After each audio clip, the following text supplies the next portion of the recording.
Selesai sudah saya bacakan semua bab di dalam buku Six Thinking Hats, Kelola Rapat Lebih Baik dan Buat Keputusan Lebih Cepat oleh Edward de Bono. Dan di sini saya akan membacakan kesimpulan buku. Musuh terbesar dari pemikiran adalah kompleksitas atau sering disebut juga kerumitan. Karena hal itu menyebabkan kebingungan.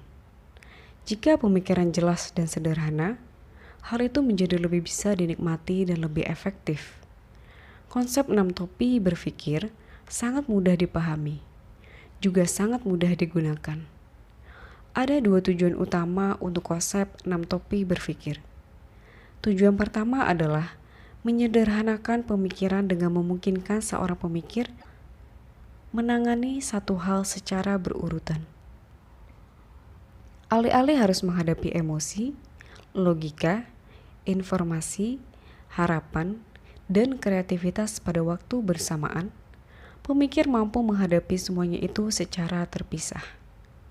Daripada menggunakan logika untuk mendukung emosi yang setengah tersembunyi, pemikir bisa memperlihatkan emosi dengan topi berpikir merah tanpa perlu membenarkannya. Topi berpikir hitam lalu bisa menangani aspek logikanya. Tujuan utama kedua dari konsep 6 topi berpikir adalah memungkinkan terjadinya pergantian atau switch dalam proses berpikir. Jika seseorang dalam suatu rapat terus-menerus bersikap negatif, orang itu bisa diminta untuk melepaskan topi berpikir hitamnya. Ini mengisyaratkan pada orang itu bahwa dia selama ini bersikap negatif. Orang itu juga bisa diminta untuk memakai topi berpikir kuning. Itu adalah permintaan langsung untuk bersikap positif. Dengan cara ini, 6 topi memberikan idiom yang jelas tanpa menyinggung perasaan. Hal yang sangat penting adalah idiom itu tidak mengancam ego atau kepribadian seseorang.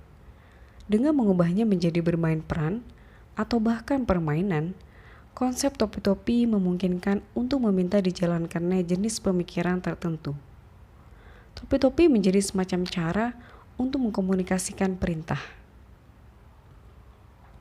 Saya tidak menganjurkan bahwa di setiap saat dalam proses berpikir kita harus sengaja menggunakan satu topi atau topi lainnya. Ini sangat tidak perlu. Ada kalanya kita mungkin ingin memeriksa topi-topi dengan urutan terstruktur yang formal, dan dalam kasus seperti itu, kita akan menjelaskan strukturnya terlebih dulu. Lebih seringnya kita akan ingin memakai satu topi atau topi lainnya dengan sedikit formalitas selama berlangsungnya suatu diskusi. Atau kita mungkin ingin meminta orang lain di diskusi itu untuk memakai topi tertentu. Pada awalnya, hal ini mungkin kelihatannya agak aneh, tapi seiring berjalannya waktu akan menjadi biasa ketika membuat permintaan semacam itu. Jelaslah bahwa kerangka itu akan sangat berguna jika seluruh orang dalam satu organisasi mengetahui aturan bermainnya. Misalnya, mereka yang sering mengikuti rapat untuk membahas berbagai hal akan menjadi tahu makna dari topi-topi yang berbeda. Konsep ini berfungsi paling baik ketika menjadi semacam bahasa sehari-hari. Ada banyak organisasi yang di dalamnya simbolisme topi-topi memang telah menjadi bagian dari bahasa sehari-hari sebagai suatu cara untuk menjalani proses berpikir langsung dengan lebih efektif. Tamat sudah buku Six Thinking Hats ini. Mohon maaf apabila ada kesalahan. Jangan lupa untuk komen memberikan feedback untuk channel baru kami. Semoga kami ke depannya bisa lebih baik. Terima kasih sudah mendengarkan. Sampai jumpa di buku selanjutnya.